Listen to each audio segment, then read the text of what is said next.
Buenos días, yo les voy a hablar de los conceptos básicos respecto a la bobina de Tesla.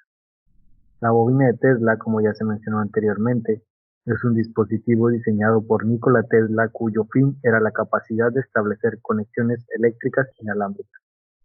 Para entender mejor el funcionamiento de la bobina, es necesario entender los siguientes conceptos: resonancia, inductancia y capacitancia. La resonancia se define como el conjunto de fenómenos relacionados con movimientos periódicos que producen el reforzamiento de una oscilación al someter el sistema a oscilaciones de una frecuencia determinada. Todos los objetos elásticos oscilan cuando son excitados por una fuerza externa.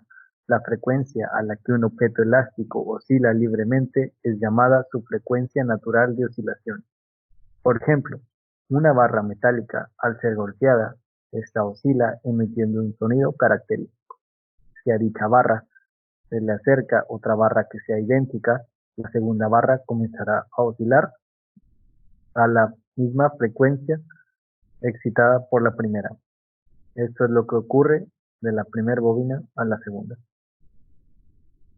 La inductancia se define como la medida de la oposición a un cambio de corriente de un inductor o bobina que almacena energía en presencia de un campo magnético, y es la relación entre el flujo magnético y la intensidad de corriente eléctrica que circula por la bobina y el número de vueltas del devanado.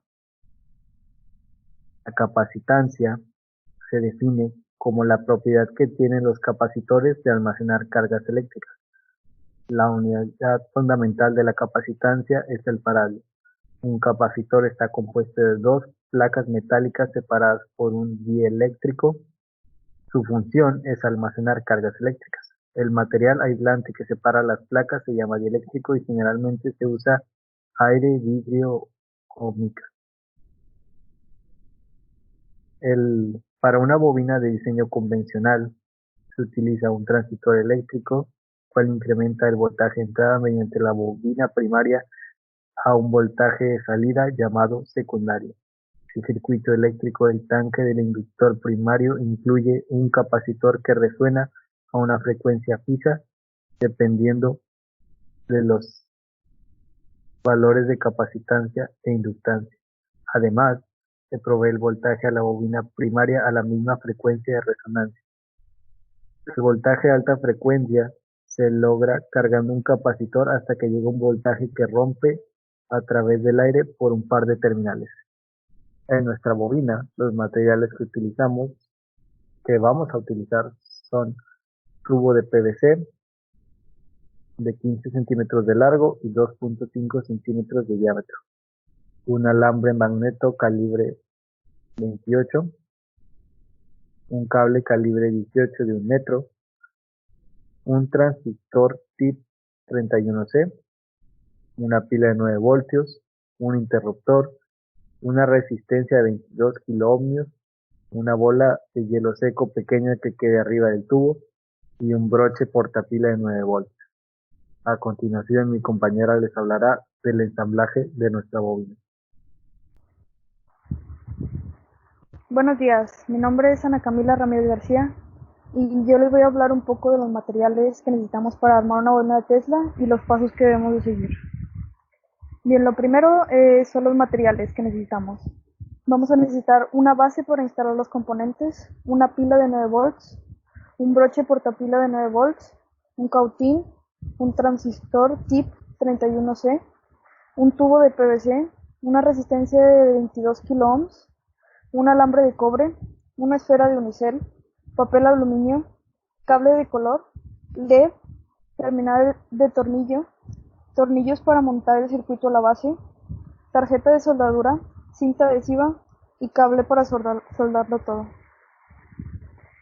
Bien, lo primero que debemos hacer es juntar el transistor, el LED, la terminal del tornillo y la resistencia de 22 kiloohms y unirlos a la base.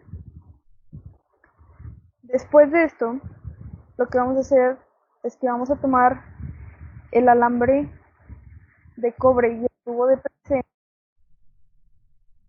y vamos a dar vueltas hasta dejar 3 centímetros de tubo en la base.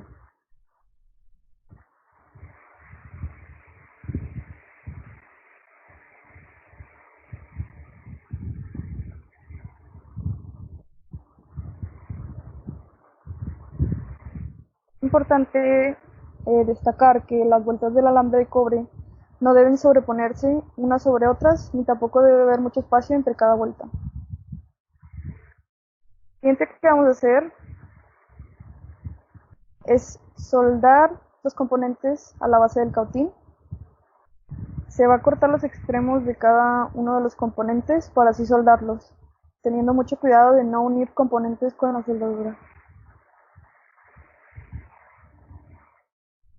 Después de que todo está soldado a la tarjeta, se procede a envolver la bola de unicel con el papel aluminio, enredando el alambre de cobre sobrante a la bola de aluminio, asegurándose de que hagan contacto, y se pega el borde del tubo de PVC a la bola. Ahora se montará el tubo de PVC a la base y se pasará el sobrante de alambre de cobre por la terminal L2 de la tarjeta. Después aflojamos los tornillos de la terminal de tornillo para introducir lo que será nuestra bobina del primario, que consiste en darle 2 vueltas al tubo de PVC, asegurándose de que las 2 vueltas vayan en sentidos iguales. Cuando integremos toda la tarjeta, ahora podemos asegurarla en la base para evitar que se mueva. Se conecta la batería y se acerca el foco.